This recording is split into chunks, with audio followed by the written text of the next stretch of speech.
The following opinions are solely those of BoatTEST.com and its test captain. Hi, Captain Steve for BoatTEST.com, and today I'm going to be doing a features inspection and performance evaluation on an all-new boat from Regal, the 26 Express. This boat is clearly targeting the entry-level cruiser market, so let's see how they've done. We'll start by getting right on the water and see how she performed. First off, we weren't able to get our own test numbers, but Regal has certainly gotten plenty and reports that with the single Volvo Penta VA300 turning a dual prop outdrive, the 26 Express reached an average top speed of 43.2 miles per hour. Best economy was reported to be at 4,000 RPM and 25 miles per hour. At that speed, Regal measured a 21.7 gallon per hour fuel burn that produced a 165.8 mile range off the boat's 72 gallon fuel capacity. She's an excellent handling boat, exhibiting a roughly 5-degree bow height cruise attitude. She does tend to show a good amount of bow rise upon acceleration, so don't be shy about adding power to get her up on top and bring that bow back down to running level. She's sensitive to the steering, and fingertip controls will make any maneuvers feel relaxed to the touch. She feels most comfortable with just a 1/4 application of the drive trim, and I found no need for trim tabs. She has a feel of riding on top of her V-bottom, and any turns will lean her over to enter the turn, and upon straightening out the wheel, she'll go back to being on top of that V. In other words, she'll roll into even shallow turns. She'll bleed off speed, so add throttle when entering those turns.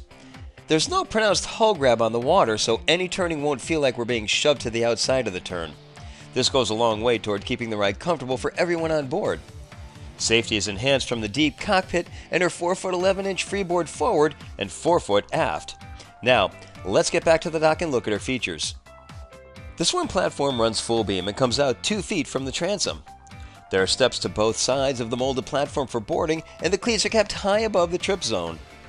A swim ladder is under the port side, and a grab handle is fitted to aid in reboarding. Optional SeaDeck matting keeps it comfortable on bare feet, and it's embossed with the Regal logo. A transom tilt switch is to port, and a ski tow hook is in the center. A transom shower is to the starboard side.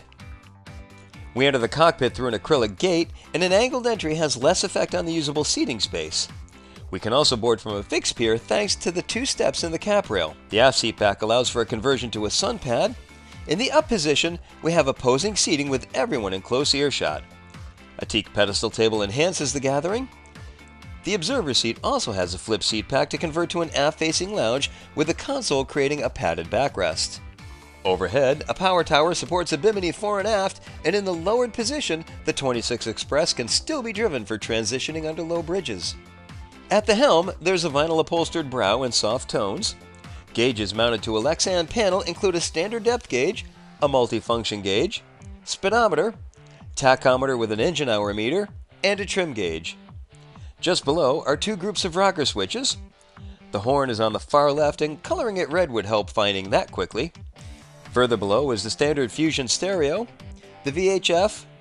Opposite are the trim switches. The steering wheel is mounted to a tilt base.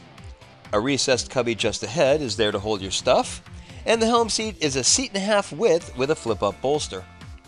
The bow is accessed from steps molded into the cabin door, which makes for an efficient use of space. Fully forward, there are rails surrounding the bow offering protection for an optional sun pad, or when making our way to the ground tackle that is secured to a roller mounted on the top of the deck. A cleat to the side will secure the rode, and a hatch allows access to the rode locker. An optional windlass is available. Of course, the walk-through windshield will also allow the free flow of air on those hot summer days on the water. We also like the advantage of using the power tower to aid in the transition back into the cockpit. Now, let's head below and check out the cabin area. Right at the entrance is a galley to starboard. It includes a microwave above. A flat-screen TV is mounted at the aft bulkhead. To the side bulkhead is the maid switch panel. The Corian counter has a recessed single-basin stainless steel sink and an alcohol electric stove. Below is the refrigerator freezer. Forward is V-seating with natural light coming from hull side windows and an overhead hatch. And as expected, the addition of a table provides a dining area protected from the elements. Of course, the entire area can convert to a berth.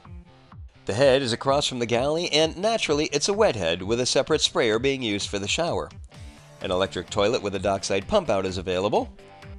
The mid-cabin has a dedicated berth that measures 4 feet 7 inches by 6 feet 7 inches. Headroom goes from 2 feet 6 inches and drops to 2 feet 1 inch behind the steps. Well, in my opinion, Regal has certainly stepped up and created a pocket cruiser that is at once comfortable, easy to handle, and also trailerable. For a boat targeting the entry-level cruising customer, I'd say it's right on target. And that is my full performance evaluation and features inspection of the all-new 26 Express from Regal Boats. For BoatTEST.com, I'm Captain Steve. We'll see you on the water.